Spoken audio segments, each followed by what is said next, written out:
Alhamdulillah, alhamdulillahi wasi'il fadli wal ihsan wa mudha'ifil hasanati lidzawil imani wal ihsan.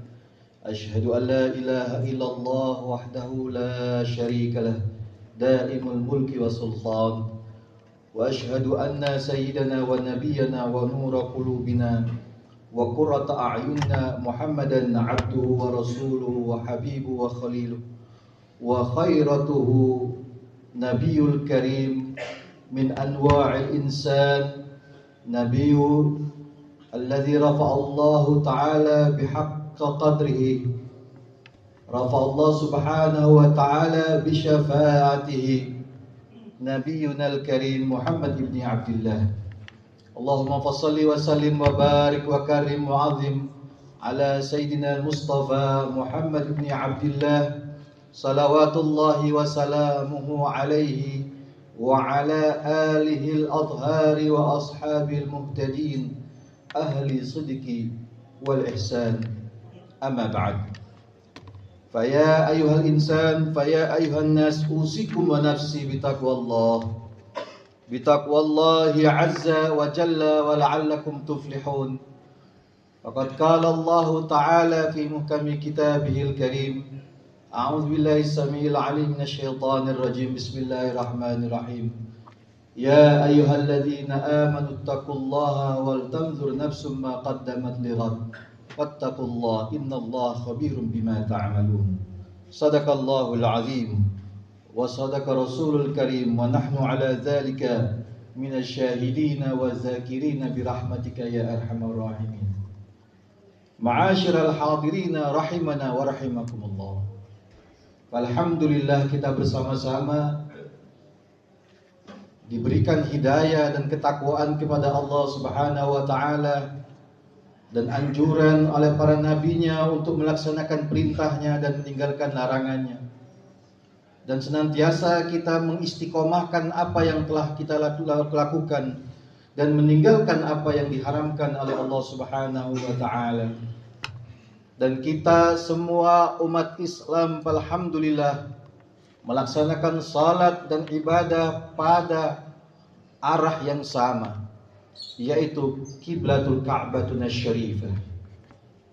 Kalau kita mengingat kembali sejarah bagaimana Rasulullah SAW ketika itu melaksanakan salat masih menghadap Baitul Maqdis, yang dimana di Baitul Maqdis Palestina, tempat yang paling sucinya adalah Baitul Maqdis, dan tempat yang paling suci di Baitul Maqdis adalah Batu Sakhra, yang dimana kalau kita melihat di tengah-tengah daripada Baitul Maqdis ada batu, di mana batu tersebut Nabi ketika Mi'raj, maka terjadilah pengkerutan batu sehingga terciptalah goa yang dimana di dalamnya Nabi pun sholat.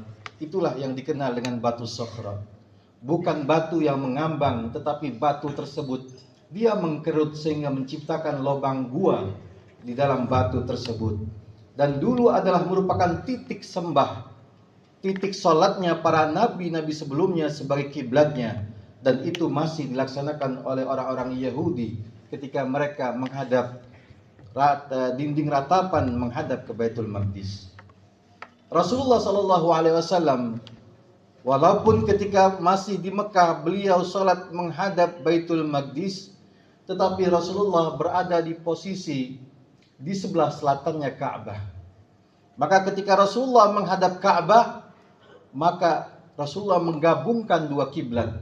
Pada saat itu juga Rasulullah bersamaan menghadap Ka'bah dan menghadap utaranya yaitu Syam, Baitul Maqdis.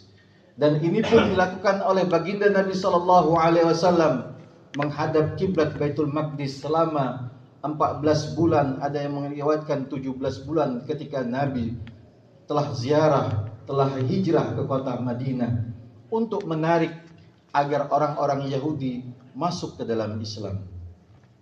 Di mana juga hikmahnya menghadap Baitul Maqdis di awalnya karena mengikuti ittiba' ala nabi qablahu, mengikuti kiblatnya para nabi-nabi sebelumnya, yaitu menghadap Baitul Maqdis. Tetapi Rasulullah SAW dari ketika di Mekah beliau telah merindukan agar Ka'bah kembali menghadap, agar kiblat kembali menghadap Ka'bah sebagaimana kiblatnya Nabi Allah Ibrahim kakeknya alaihissalam. Maka Allah telah memberikan sebuah sinyal secara gaib. Diawali dengan kalimat sayaqulu sufaha. Kata sin di sini menunjukkan khabar gaib, di mana Nabi telah diberitahukan bahwasanya Allah Subhanahu wa taala mengatakan di dalam surat Al-Baqarah ayat 142, sayaqulu sufaha'u minan nasi ma wallahum an qiblatihim allati kanu 'alaiha.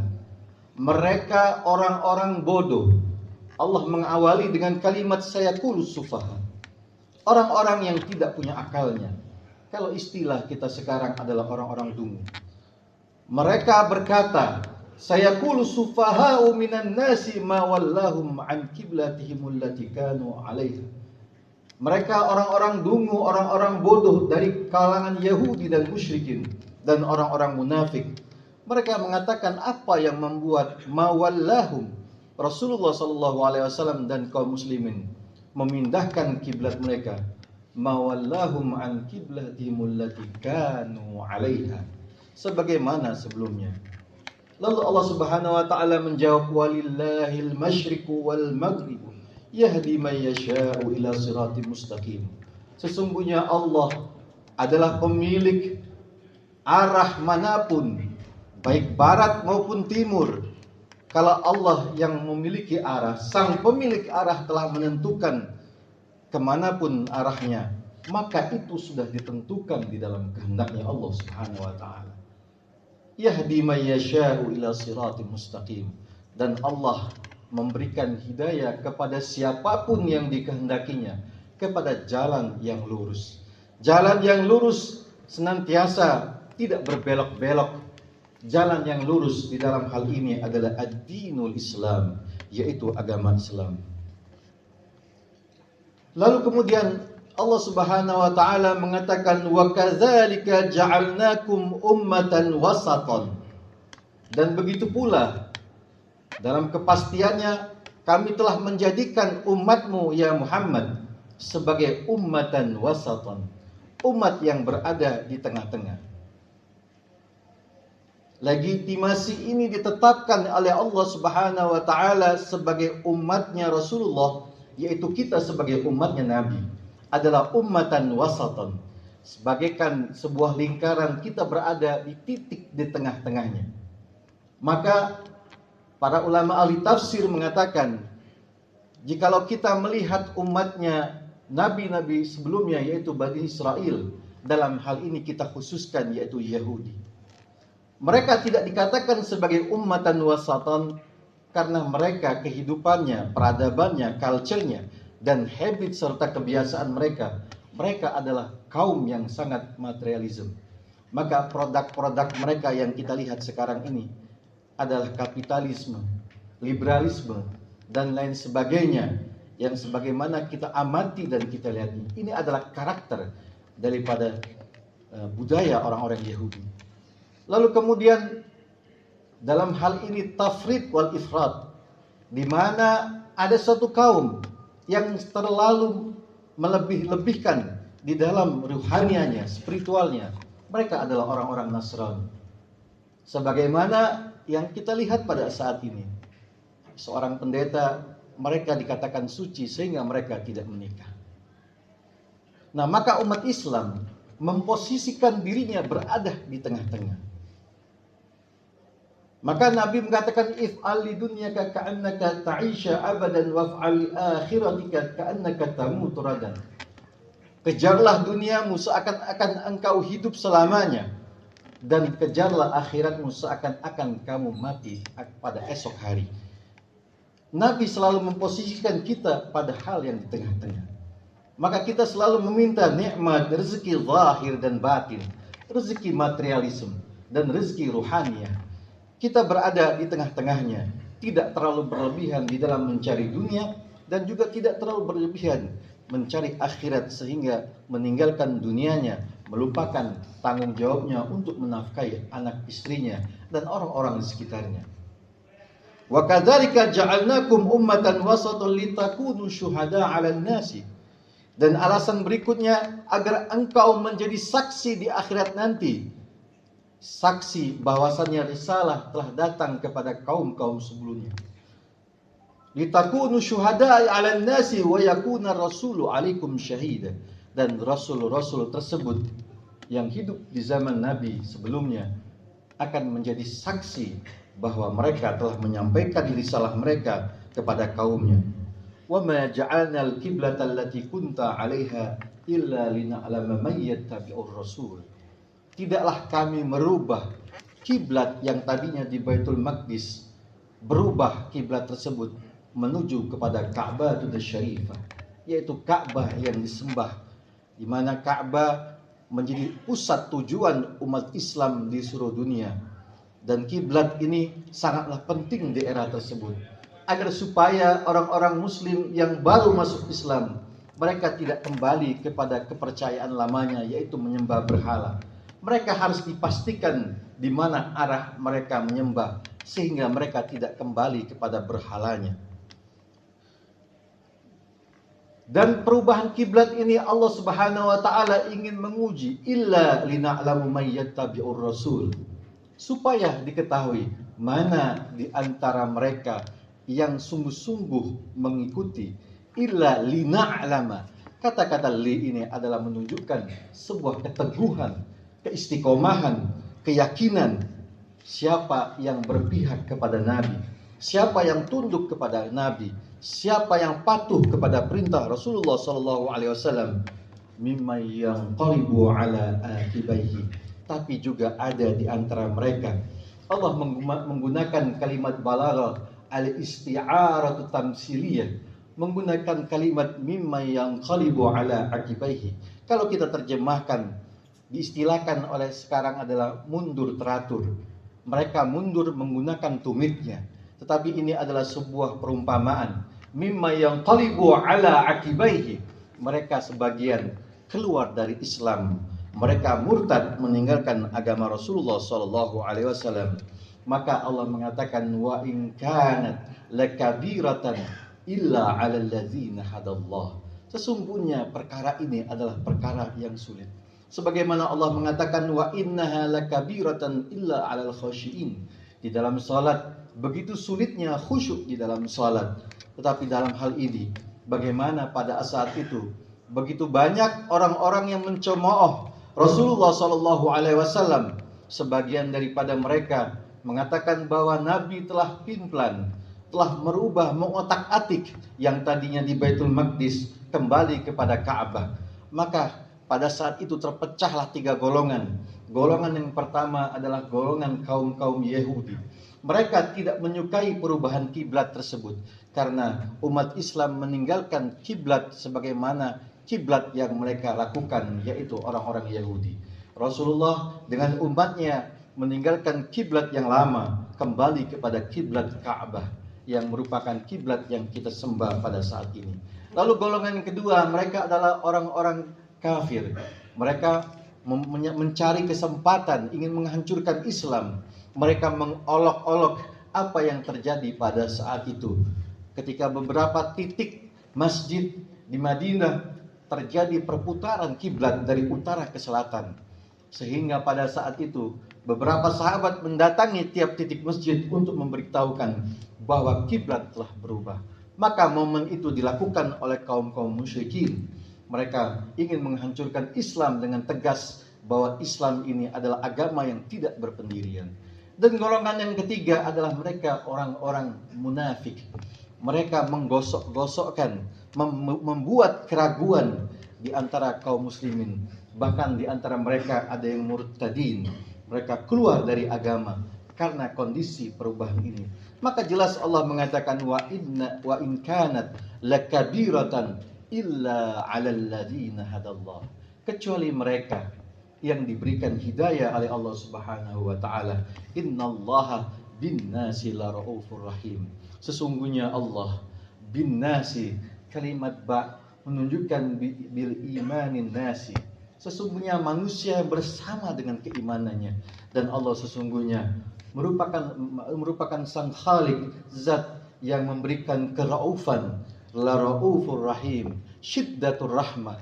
Allah memberikan kasih sayangnya kepada mereka yang tetap berpegang teguh kepada ajaran Rasulullah SAW. Mayyattabi'ur Rasul, mereka yang berpegang kepada ajaran Rasulullah SAW. Innallaha bin-nasi la raufur rahim. Sesungguhnya Allah adalah sang Khalik yang bagi mereka yang mempertahankan keimanannya, senantiasa Allah berikan hadiah, Allah berikan ganjaran pahala dan limpahan rahmatnya kepada mereka yang taat dan tunduk dan patuh kepada Rasulullah sallallahu alaihi wasallam. Ma'asyiral hadirina rahimana wa rahimakumullah. Maka kalimat di ayat berikutnya, begitu rindunya Nabi sallallahu alaihi wasallam, qad nara taqalluba wajhika fis samai falanuwalliyannaka kiblatan tardaha. Begitu Rasulullah mengadah wajahnya, berpaling takalluba, berpaling ke atas memandang langit. Kalau wahyu turun, kiblat berpindah. Kemudian Allah mengatakan falanuwalliyannaka kiblatan tardaha. Pindahkan kiblatmu, pindahkan. Kami perintahkan dengan sungguh-sungguh, pindahkan kiblatmu kepada arah kiblat yang engkau ridhoi. Fawalli wajhaka syatral masjidil haram. Maka arahkan wajahmu ke Masjidil Haram yang sekarang kita menjadi sumber daripada tujuan kiblat umat Islam. Wa haitsuma kuntum fawallu wujuhakum syatrah. Dimanapun kalian, maka sembahlah. Dimanapun tempat kalian, dimanapun titik kalian, hadapkan wajahmu ke Masjidil Haram yang merupakan arah kiblat umat Islam. Maka Allah Subhanahu wa taala menutup dengan kalimat wa innal ladzina utul kitaba la ya'lamuna annahul haqqu mir rabbihim. Sesungguhnya orang-orang yang telah diberikan kitab, orang-orang yang dahulu telah diberikan kitab-kitab sebelumnya, mereka mengetahui la ya'lamuna annahul haqqu mir rabbihim.